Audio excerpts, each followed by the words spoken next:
혹시 오늘 설교 제목을 아십니까? 저를 따라서 한번 이렇게 얘기했으면 좋겠습니다. 잊지 않겠습니다. 네, 우리는 늘 잊지 않기 위해 많은 시간들을 살아갑니다. 그런데 사람은 스스로를 망각의 동물이라 표현하지 않습니까? 실제로 사람은 잘 잊어버린다고 합니다. 무언가 새로운 지식을 습득하게 되면 1시간 만에 56%를 잊어버린다고 합니다. 그리고 하루가 지나면 약 70%를 잊어버립니다. 그리고 한 달이 지나면 약 80%를 잊어버린다고 합니다. 서로들 얘기를 하시다 보면 일상에서 잊어버리는 얘기들 종종 하시지 않습니까? 저도 권사님, 집사님들과 이렇게 이야기를 나누다 보면 뭔가 자꾸 잊어버렸다는 얘기들을 많이 하시곤 합니다. 마트나 백화점 가서 실컷 장 보고 쇼핑하고 주차장 가면 주차할 자리를, 내 차를 잊어버리는 것이죠. 가스 불 켜놓고 깜빡하는 것은 예산 일이 되어버렸습니다. 핸드폰, 지갑, 열쇠 이런 소지품들은 발이 달렸는지 항상 찾으려고 하면 그 자리에 없습니다. 심한 경우 전화 통화를 하고 있으면서도 우리는 전화기를 찾습니다. 때로는 집 앞에 서서 비밀번호를 몰라서 한참 묵상하다가 겨우겨우 집 문을 열고 들어갈 때도 있죠. 그리고 더 심한 경우는 계단을 올라가고 있음에도 불구하고 내가 지금 계단을 올라가고 있는지 내려가고 있는지조차 몰라서 그렇게 잊어버리는 경우들을 우리는 종종 일상에서 경험하곤 합니다. 이처럼 잊어버림은 우리의 일상에서 다반사로 일어납니다. 남녀노소를 불문하고 이 바쁜 현대를 살아가다 보면 많은 분들에게 공통적으로 일어나는 현상이기도 합니다. 하지만 인생에서 아주 중요한 무언가를, 그리고 누군가를 잊어버리는 심각한 상황이 발생하게 되면 그때는 문제가 되는 것이겠죠. 면접 혹은 시험 날짜를 잊어버리는 일, 혹은 중요한 미팅, 혹은 중요한 약속을, 어떤 사람을 만나야 하는데 그 일정을 놓쳐버리는 일, 혹은 아내의 생일을 잊어버리는 일, 이런 일들이 우리에게 심각한 일이 될 수 있겠지만, 살다 보면 우리는 심각한 잊어버림으로 인하여서 큰 곤욕을 치를 때가 있는 것 같습니다. 오늘 저와 여러분은 누군가의 심각한 잊어버림으로 인하여서 꼬박 만 2년이라는 시간 동안을 더 감옥에서 보내야만 했던 요셉의 그 사건을, 그 일생을 다시 한 번 더 살펴보려고 합니다. 오늘 이 밤에 들려주시는 그 하나님의 말씀으로 인하여서 저와 여러분 모두가 다시 한 번 더 하나님의 말씀을 통해 은혜 받고 깨닫고 살아가실 수 있는 저와 여러분 되시기를 간절히 축복합니다. 우리가 잘 알고 있듯이 요셉은 보디발의 아내의 모함으로 인해 억울한 감옥살이를 시작하게 됩니다. 하지만 요셉은 감옥에서도 인정받고 간수장의 역할을 대신하는 형통함을 누리게 되죠. 그렇게 요셉이 간수장의 역할을 대신하여 감옥에 있을 그때에 어느 날 두 사람이 들어오게 됩니다. 그들은 애굽 왕 바로의 술 맡은 관원장이었고 떡 맡은 관원장이었습니다. 그들이 어떤 범죄함으로 그곳에 갔는지는 모르겠지만 그들은 애굽 왕에게 범죄하여서 요셉에 있던 그 보디발 장군의 집 감옥에 함께 갇히게 되는 것이죠. 그들이 비록 옥에는 갇혔으나 왕의 측근이었던 것 같습니다. 그래서 보디발은 그들을 마냥 죄수로만 대하지 않고 그가 신임하던 요셉을 그들의 수종자로 붙여주게 됩니다. 그렇게 이 두 사람의 옥에 갇힌 지 여러 날이 흐른 어느 날 아침에 요셉은 여느 때와 같이 그 두 사람을 수종 들기 위해 그들을 찾아가게 되죠. 그런데 왠지 모르게 그들의 얼굴이 평소와 다르게 보입니다. 뭔가 근심 어린 얼굴을 잔뜩 하고 앉아있는 그들을 발견하게 되죠. 그래서 요셉이 그들에게 묻게 됩니다. 오늘 왠지 안색이 좋아 보이지 않으십니다. 무슨 일이라도 있으십니까? 그러자 그들이 대답합니다. 이보게 요셉, 우리가 꿈을 꾸었는데 도무지 이 꿈을 해석할 수가 없다네. 꿈을 해석하는 것은 하나님이 하시는 것 아니겠습니까? 제게 한번 말씀해 보십시오. 그때 이 술 맡은 관원장이 먼저 입을 열게 됩니다. 내가 꿈에서 보니 나의 앞에 포도나무가 있었네. 그 나무에는 가지가 셋이 있는데 거기에서 싹이 나고 그리고 곧 꽃이 피고 포도송이가 익었네. 그때 바로의 잔이 나의 손에 들려 있기에 내가 그 포도를 따다가 바로의 잔에 그 즙을 짜서 그 잔을 바로의 손에 올렸지. 이보게 요셉, 도대체 이 꿈이 무엇을 의미하는 것인가? 요셉이 듣자마자 즉각 대답을 하게 되는 것이죠. 술 맡은 관원장님, 그 꿈은 이러합니다. 가지셋은 사흘을 말하는 것인데 앞으로 사흘이 되면 바로께서 당신을 불러내실 것입니다. 그리고 직책을 되돌려 주실 것입니다. 그때 당신은 이전에 왕께 술잔을 올린 것처럼 바로의 손에 술잔을 올리게 될 것입니다. 이때 바로 옆에서 이를 가만히 듣고 있던 떡 굽던 관원장이 귀가 솔깃합니다. 감옥에 갇혀 있는 사람에게 풀려난다는 소식만큼 기쁜 일이 어디 있겠습니까? 그리고 풀려남과 동시에 복직이 된다가 하니 얼마나 더 기쁜 일이겠습니까? 아마 자신도 그러한 꿈의 해석을 기대하고 요셉에게 물어봤을 것입니다. 이보게 요셉, 내 꿈도 한번 들어보게나. 글쎄 나도 한 꿈을 꾸었는데 말이야. 나는 빵이 담긴 바구니 3개를 머리에 이고 있었네. 제일 위에 있는 바구니에는 바로에게 드릴 온갖 구운 빵이 있었는데 글쎄 그만 새들이 와서 내가 이고 있는 바구니 안에 있는 빵들을 다 먹어버리는 것이 아닌가. 요셉, 이것이 도대체 무슨 꿈인가? 떡 굽는 관원장의 꿈 얘기를 다 듣다가 요셉이 입을 엽니다. 떡 굽는 관원장님, 그 꿈의 내용은 이러합니다. 바구니 셋은 사흘을 말합니다. 앞으로 사흘이 되면 바로께서 당신을 부르실 것입니다. 그리고 목을 베고 나무에 매다실 터인데 새들이 당신의 주검을 쪼아 먹을 것입니다. 떡 굽는 관원장은 자신의 꿈도 술 맡은 관원장과 같이 좋은 내용의 꿈임을 기대했지만 그 내용은 정반대였습니다. 그리고 시간이 흘러 정확히 사흘째 되는 날 애굽 왕 바로의 생일이 찾아왔습니다. 바로는 신하들을 다 불러 모아 잔치를 베풉니다. 그때 바로는 요셉의 해석과 같이 감옥에 갇혀 있었던 이 2사람을 불러내게 되죠. 그리고 정말로 요셉의 해석대로 술 맡은 관원장은 감옥에서 풀려나 복직되었습니다. 하지만 떡 굽는 관원장은 처형되어 나무에 매달리게 됩니다. 여러분, 이 대목에서 가장 중요한 것이 무엇일까요? 이 2사람의 꿈의 내용이 꿈의 해석이 아닙니다. 술 맡은 관원장이 복직하였음에도 불구하고 그가 요셉을 잊어버렸다라는 것입니다. 그를 까맣게 잊어버렸다라는 것입니다. 여러분, 저와 함께 창세기 40장 14절에서 15절의 말씀을 함께 같이 읽어보시겠습니다. 당신이 잘 되시거든 나를 생각하고 내게 은혜를 베풀어서 내 사정을 바로에게 아뢰어 이 집에서 나를 건져주소서. 나는 히브리 땅에서 끌려온 자요 여기서도 옥에 갇힐 일은 행하지 아니하였나이다. 이 요셉은 술 맡은 관원장의 꿈을 해석한 후에 분명히 그에게 부탁하였습니다. 자신을 잊지 말고 애굽 왕 바로에게 자신의 이 억울한 상황을 사정을 고해달라고 간청을 하였습니다. 하지만 술 맡은 관원장은 절대로 잊어버리지 말아야 될 그의 은인을 잊고 맙니다. 결코 사소한 일이 아니지 않습니까?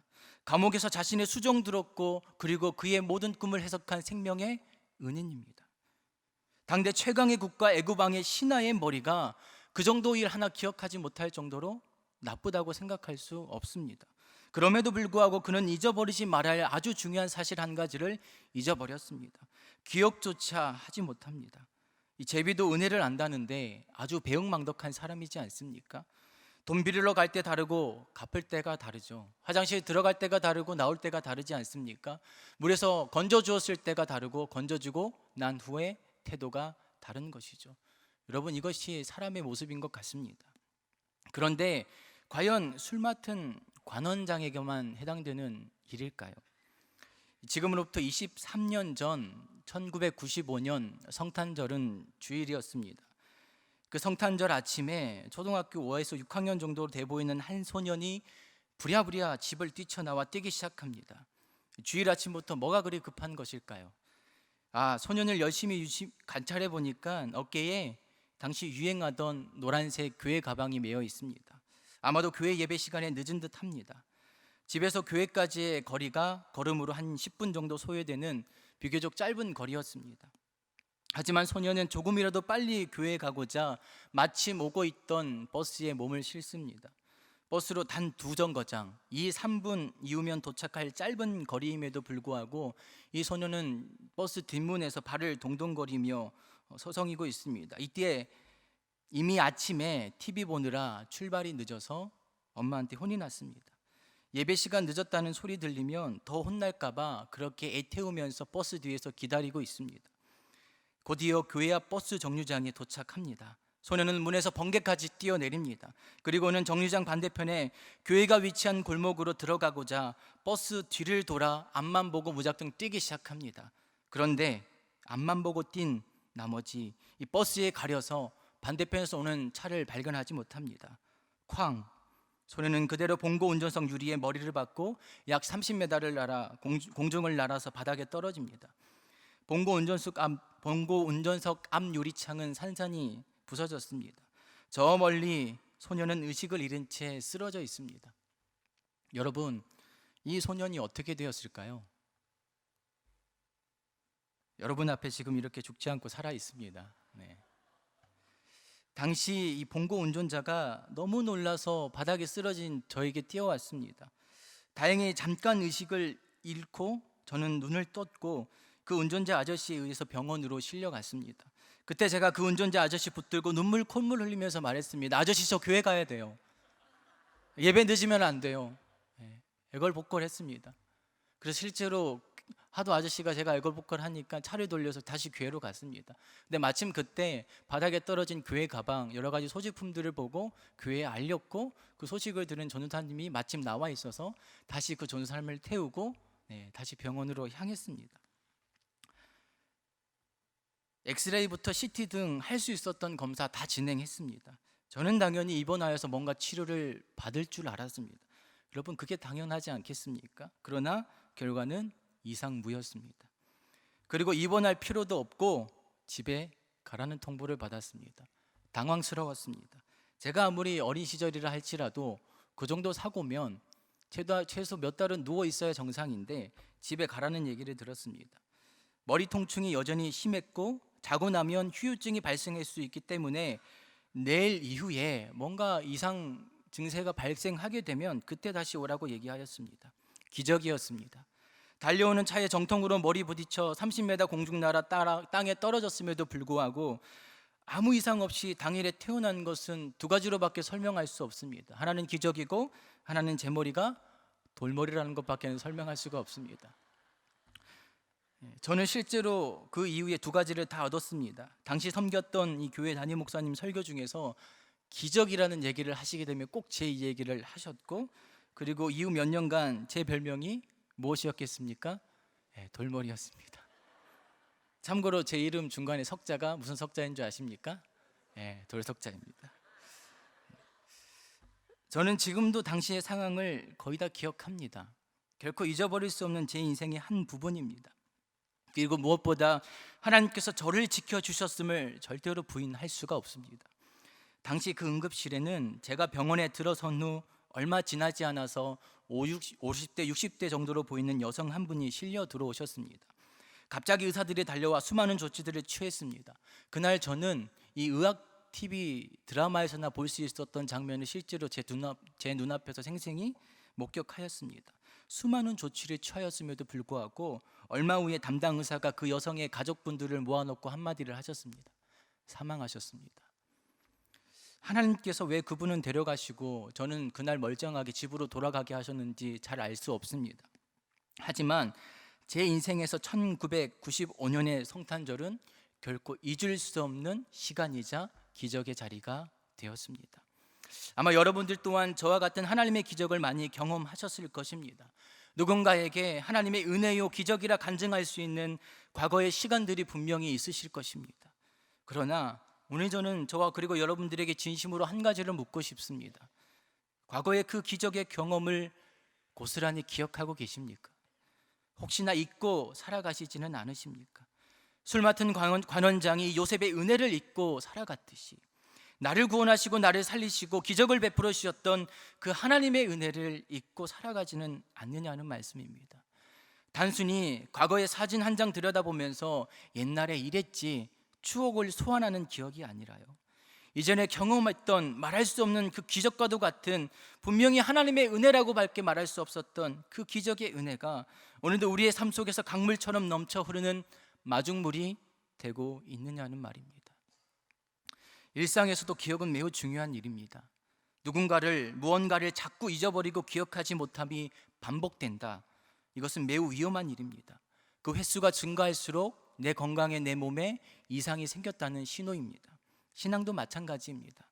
과거에 하나님께서 우리에게 아무리 많은 은혜와 기적을 베풀어 주셨다 할지라도 우리가 이를 잊고 살아간다, 그리고 이것이 반복된다, 이는 우리의 신앙에 문제가 있다라는 것이죠. 시편 113편 1절과 2절에 보면 우리가 잘 아는 다윗이 이렇게 말합니다. 내 영혼아 여호와를 송축하라. 내 속에 있는 것들아 다 그의 거룩한 이름을 송축하라. 내 영혼아 여호와를 송축하며 그의 모든 은택을 잊지 말지어다. 다시 분명히 우리에게 말합니다. 여호와를 송축하라. 내 속에 있는 모든 것들로 하나님을 찬양하라고. 그리고 이어서 또 한 가지를 분명히 우리에게 말합니다. 그분의 모든 은혜를 잊지 말아라. 우리에게 주신 이 예배의 자리, 찬양의 자리, 기도의 자리, 그리고 우리의 삶의 자리는 어떠한 자리입니까? 바로 하나님의 은혜를 기억하는 자리인 줄로 믿습니다. 그럼에도 우리는 술 맡은 관원장이 요셉을 잊어버리고 살아가듯 늘 그 하나님을 잊고 살아갑니다.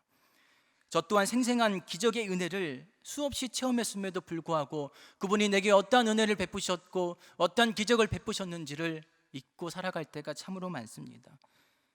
잘 되면 잘 되는 대로, 못 되면 못 되는 대로 하나님을 잊고 살아가는 것이죠. 하지만 우리 하나님은 다르십니다. 함께 창세기 41장 9절을 읽어보시겠습니다. 함께 읽겠습니다. 술 맡은 관원장이 바로에게 말하여 이르되 내가 오늘 내 죄를 기억하나이다. 이 술 맡은 관원장의 복직 이후 꼭 만 2년이라는 시간이 흘렀습니다. 그리고 이제는 애고방 바로가 꿈을 꿉니다. 그런데 그 꿈의 내용이 너무나 기이하고 바로의 마음을 어렵게 만듭니다. 더 큰 문제는 애국의 모든 점장애들을 부르고 지혜 있는 사람들을 불러보았지만 그 꿈을 해석하는 사람이 단 한 명도 없었습니다. 바로 그때 이 술 맡은 관원장이 만 2년 전에 자신이 저지른 죄 하나를 기억하게 됩니다. 무슨 죄입니까? 바로의 꿈과 같이 도무지 해석할 수 없었던 자신의 그 꿈을 해석해 준 요셉을 잊은 죄입니다. 나중에 복직되면 바로에게 자신을 알려달라고 그렇게 간청했던 생명의 은인 요셉을 잊은 죄이지요. 왜 하필 만 2년 동안 까맣게 잊고 있다가 그때서야 기억이 나는 것일까요? 이는 하나님의 설계인 것입니다.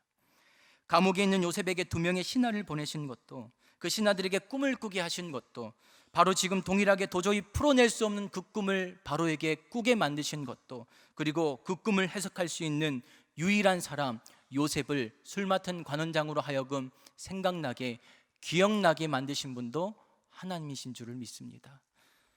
우리는 과거 하나님께서 내게 베푸신 기적과 은혜는 다 잊어버린 채 오늘의 현실만을 붙들고 하나님 원망합니다. 하나님의 존재는 분명 믿지만 살아계신다면, 나를 사랑하신다면 나는 지금 왜 이 모양으로 살아가고 있느냐고 불평합니다. 지금 당장 내 눈앞에 있는 현실 놓고 하나님을 판단하는 것이죠. 솔직히 많은 분들이 그럴 수밖에 없는 세상을 살아내고 있는 것이 우리의 현실입니다. 가정마다 신방 다니면 다들 곡하는 소리가 들려옵니다. 건강 때문에, 자녀 때문에, 남편 때문에, 신앙 때문에, 직장과 사업장 때문에 여기저기서 곡하는 소리가 들려옵니다. 잘 살고 있다, 평안하다, 행복하다, 이런 가정 만나기가 참으로 드뭅니다. 다들 문제투성이의 현실을 살아내시고 계십니다. 요셉과 같이 사방 깜깜한 감옥 가던 현실을 살아내고 있기 때문에 과거를 생각할 겨를이, 기억할 겨를이, 그 은혜를, 그 기적을 생각할 겨를이 우리에게는 없는 것이 사실입니다. 아니, 과거에 분명 하나님 만나서 그 은혜를 분명히 누리고 체험했음에도 불구하고 지금 궁핍한 나의 삶, 연약한 나의 삶, 요셉이 갇혀있는 그 만 2년 동안의 시간과도 동일한 그 현실을 내가 살아내고 있기 때문에 오히려 더 과거와 비교하여서 애처롭고 외로운 우리의 삶을, 우리의 스스로를 발견하게 되는 것이죠. 하지만 그럴 때일수록 우리는 이 말씀을 붙들어야 될 줄로 믿습니다. 하나님은 이사야 41장 14절과 16절에 우리가 잘 알듯이 이렇게 분명히 약속을 하셨습니다.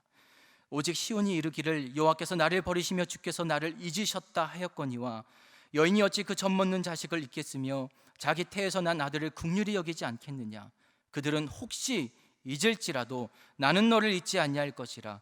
내가 너를 손바닥에 새겼고 너의 성벽이 항상 내 앞에 있나니 내 자녀들은 빨리 걸으며 너를 헐며 너를 황폐하게 하던 자들은 너를 떠나가리라.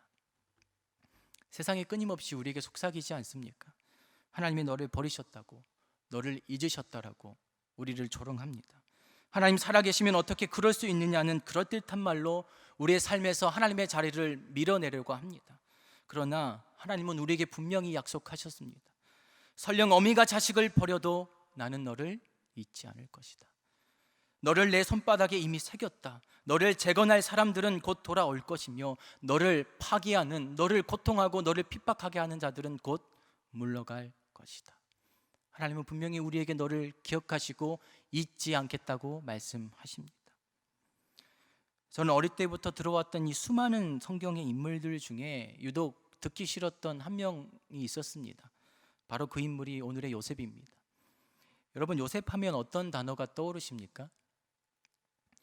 대부분 꿈, 팔려감, 보디발, 감옥, 애굽, 총리, 요셉을 생각하면 대표적으로 이런 단어들이 떠오르실 것입니다. 이 단어들만으로도 이 요셉의 인생을 논하기에 사실 부족함이 없습니다. 요셉의 나이 17세, 그때 꿈을 꾸었고 형들에 의해 팔려갔고 보디발 장군의 감옥에 갇혔지만 풀려났고 당대 최강의 국가 애굽의 총리가 되었더라. 성경의 수많은 인물들 중에서 단연코 손에 꼽힐 만한 인생 역전의 스토리를 바로 이러한 요셉이 말하고 있습니다. 그 때문인지 과거 제가 청년 시절에 많은 목사님들, 선교사님들께서 요셉을 통해 이러한 말씀으로 도전을 하셨습니다. 요셉처럼 10대의 꿈을 꾸고 20대에 준비하여 30대에 영향력 있는 사람이 되자. 저는 이 말이 너무 싫었습니다. 요셉은 요셉이고 저는 저였습니다. 성경은 성경이고 현실은 현실이었습니다. 무엇보다 총리는 고사하고 나중에 뭐라도 한 자리 차지하지 못하면 인생 낙오자 되는 것 같아서 이런 말 들을 때마다 거부감부터 들었습니다. 물론 당시 제 마음이 상당히 꼬여 있었습니다. 그래서 말씀의 의도를 왜곡하여서 받아들였을 것입니다. 요셉이 겪은 고난과는 비교조차 할 수 없는 어려움 겪으면서 그것을 고난이라 말하고 투정과 원망으로 가득했던 시기였습니다. 그러나 저는 오늘 분명히 말씀드리고 싶습니다. 하나님은 결코 요셉을 통하여서 한 사람의 지극히 개인적인 인생 역전 스토리를 말씀하고 있지 않으십니다. 하나님을 잘 믿으면 이렇게 성공할 것이다, 이것을 말씀하시기도 않으십니다. 10대의 꿈을 꾸고 20대 준비해서 반드시 30대의 영향력이 있는 사람이 되라고 우리에게 강요하시지도 않습니다. 창세기 37장부터 시작되는 이 요셉의 이야기를 다시 한 번 더 찬찬히 살펴보면 요셉이 직접적으로 행하는 행동, 대사들은 사실 별로 그렇게 나타나지 않습니다. 오히려 하나님께서 이미 요셉보다 앞서서 길을 인도하시는 그 하나님의 행동과 그 하나님의 역사들이 훨씬 더 많이 등장하게 됩니다. 특별히 이 요셉의 인생에서 위기라고 말할 수 있는 대목들을 잠시 살펴봤으면 좋겠습니다. 창세기 39장 2절에서 3절을 같이 한번 읽어보실까요? 같이 읽겠습니다. 여호와께서 요셉과 함께 하심으로 그가 형통한 자가 되어 그의 주인 애굽 사람의 집에 있으니 그의 주인이 여호와께서 그와 함께 하심을 보며 또 여호와께서 그의 범사에 형통하게 하심을 보았더라. 요셉이 형들에 의해 팔려서 보디발 장군의 집에 갑니다. 그리고 그때에 요셉이 탁월한 능력을 보여서 그 집의 가정총무가 되었습니까? 아닙니다. 성경은 분명히 말합니다. 하나님께서 요셉과 함께 하셨기 때문에 그가 형통하다라고 분명히 기록되어 있습니다. 보디발은 먼저 요셉의 그 탁월한 능력, 탁월한 지혜, 그들의 어떤 성실함, 요셉이 가지고 있는 그 무언가를 보고 요셉을 가정총무로 세운 것이 아니라는 것이죠. 하나님이 그와 함께 하심을 보고 그를 신뢰하였고 그를 그 집안의 가정총무로 세웠다라고 분명하게 얘기하고 있습니다. 창세기 39장 21절을 함께 읽겠습니다. 같이 읽겠습니다. 여호와께서 요셉과 함께 하시고 그에게 인자를 더하사 간수장에게 은혜를 받게 하시매. 보디발 집 가정의 총무로 있던 이 요셉이 아내의 모함으로 억울하게 감옥살이 시작합니다. 그때도 마찬가지입니다. 요셉이 감옥에 갇혀서 그의 뭔가 탁월한 능력을 보여서, 탁월한 행정 능력, 탁월한 어떤 관계의 능력을 보여서 간수장의 역할을 했던 것이 아닙니다. 성경은 분명히 우리에게 말합니다. 여호와께서 요셉과 함께 하시니. 요셉에 있는 그 무언가를 보고 간수장이 그를 택한 것이 아니라 하나님이 그와 함께 하셨기 때문에 간수장이 요셉을 들어 사용했던 것입니다. 하나님은 요셉의 위기의 순간마다 그와 함께 하셨습니다. 성경은 하나님이 함께 하시면 절대로 위기가 일어나지 않는다라고 말하지 않습니다. 성경은 위기가 일어나도 그곳에, 그 순간에, 그 시간에 하나님께서 우리와 함께 하신다라고 분명히 말씀을 하고 계십니다. 때문에 실상 요셉의 이야기는 형들도 생명의 은인도 세상에 그 누구도 기억하지 못한 채 잊고 살아가는 그 한 사람 요셉을 어떻게 인도하시는지를 보여주는 하나님의 이야기라고 말할 수 있습니다. 이 이야기의 주인공이 요셉이 아니라는 것이죠. 이 이야기의 주인공은 개인적인 인생 역전 스토리를 얘기하는 요셉 개인의 이야기가 아니라 그 요셉을 어떻게 이끌고 가시는지를 분명하게 우리에게 말씀하시는 하나님이 주인공 되시는 하나님의 이야기라고 말씀하십니다. 때문에 이를 너무나 잘 알고 있는 그 요셉이 훗날 원수와도 같은 그 형들 만날 때에 우리가 잘 알듯이 이렇게 고백하지 않습니까? 당신들이 나를 이곳에 팔았다고 해서 근심하지 마소서, 한탄하지 마소서. 하나님의 생명을 구원하시려고 나를 당신들보다 먼저 보내셨습니다. 요셉은 분명히 알고 있었습니다. 자신의 그 무엇 때문에 그가 총리가 된 것이 아니라는 것을 잘 알고 있었습니다. 하나님께서 자신을 위기의 순간마다 지키고 보호하사 그곳에 세우셨다라는 것을 분명히 믿음으로 고백하고 있습니다. 하나님께서 저와 여러분들을 지금까지 인도하셨음을 믿으십니까? 그렇다면 우리는 반드시 잊지 말아야 합니다. 하나님은 과거에도 나와 함께 하셨고 오늘도 나와 함께 하시고 이후에도 함께 하시는 하나님 되신 줄을 믿습니다. 세상이 아무리 우리를 잊어도 하나님은 반드시 우리를 기억하시는 하나님 되심을 믿으실 수 있는 저와 여러분 되시기를 간절히 축복합니다. 술 맡은 관원장이 복직되고 난 후에 만 2년 동안 깜깜무소식이었습니다. 그때 성경에 기록되어 있지 않지만 요셉의 마음이 어떠했을까요? 우리가 알고 있는 요셉은 믿음이 뛰어난 인물이지 않습니까? 그래서 그 정도 시간쯤이야, 만 2년쯤이야 괜찮겠지, 기쁨으로 감사함으로 날마다 그렇게 살았을까요? 그 감옥에서 날마다 찬양하며 살아냈을까요? 저는 그렇게 생각하지 않습니다. 성경은 당시 요셉의 심정에 대해서 분명히 침묵하고 있습니다. 그러나 우리가 앞서 보았던 창세기 39장 14절에 보면 술 맡은 관원장의 꿈을 해석한 후에 요셉이 그 관원장 붙들고 간청하지 않습니까? 제발 복직되면 나를 바로에게 알려달라고. 왜 알려달라고 했겠습니까? 그냥 기억만 해달라고 알려달라고 한 것입니까? 아니겠죠. 꺼내달라고 한 것이지 않겠습니까?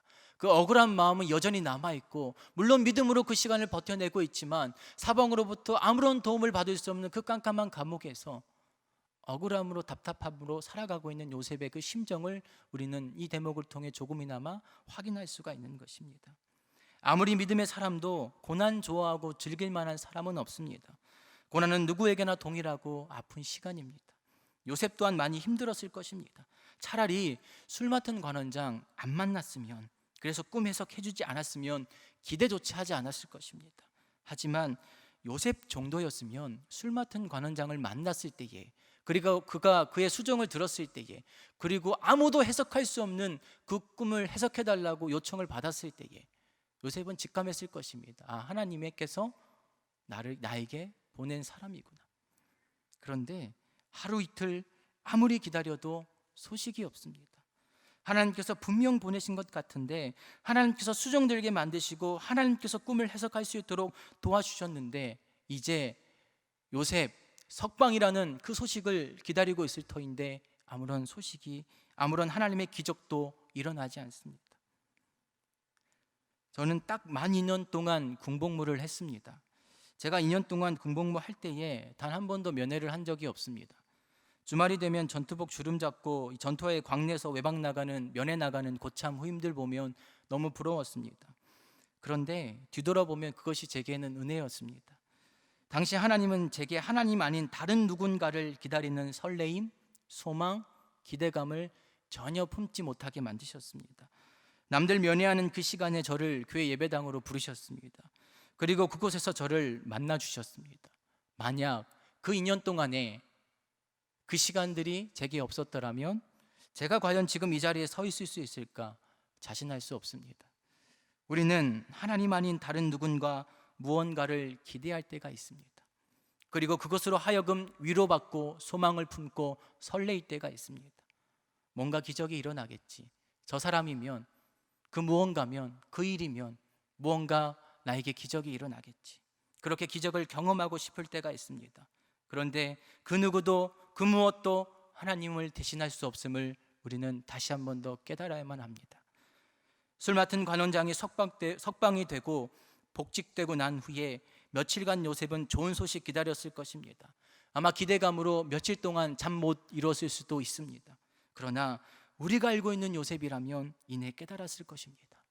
술 맡은 관원장 믿지 말았어야지. 기대하지 말았어야지. 분명 알겠다고 꼭 전해주겠다고 웃는 얼굴로 떠났던 그 사람 믿을 것이 아니라 지금까지 나를 이곳으로 인도해 주신 분이 하나님이시다. 아무리 내가 지금 사방으로 깜깜한 그 감옥 가운데 살고 있다 할지라도, 아무리 내가 듣고 싶은 그 기적의 소식이, 그 기적의 자리들이 지금 당장 내게 일어나지 않는다 할지라도 결코 부인할 수 없는, 지금까지 나를 지켜주신 하나님, 지금까지 나를 이곳으로 인도하신 그 하나님을 믿었어야지. 다시 한 번 더 과거에 자신을 지켜주셨던, 인도해 주셨던 하나님을 기억하며 다시 한 번 더 하나님만을 붙들고 그렇게 요셉은 12년을 기다렸을 거라고 믿습니다. 세상이 아무리 달콤한 말로 우리를 유혹하여도 그들은 언제라도 우리를 잊을 수 있습니다. 아무리 수없이 우리에게 약속을 하고 반복을 하여도 세상은 늘 우리를 잊고 살아갑니다. 그러나 하나님은 우리를 잊지 않으시는 하나님이십니다. 그렇다면 저와 여러분도 또한 그 하나님을 잊지 않는 삶으로 살아가시기를 간절히 소망합니다. 혹여나 요셉과 같은 12년의 시간을 보내고 계십니까? 잊지 마십시오. 하나님은 과거에 분명히 여러분들과 함께 하셨습니다.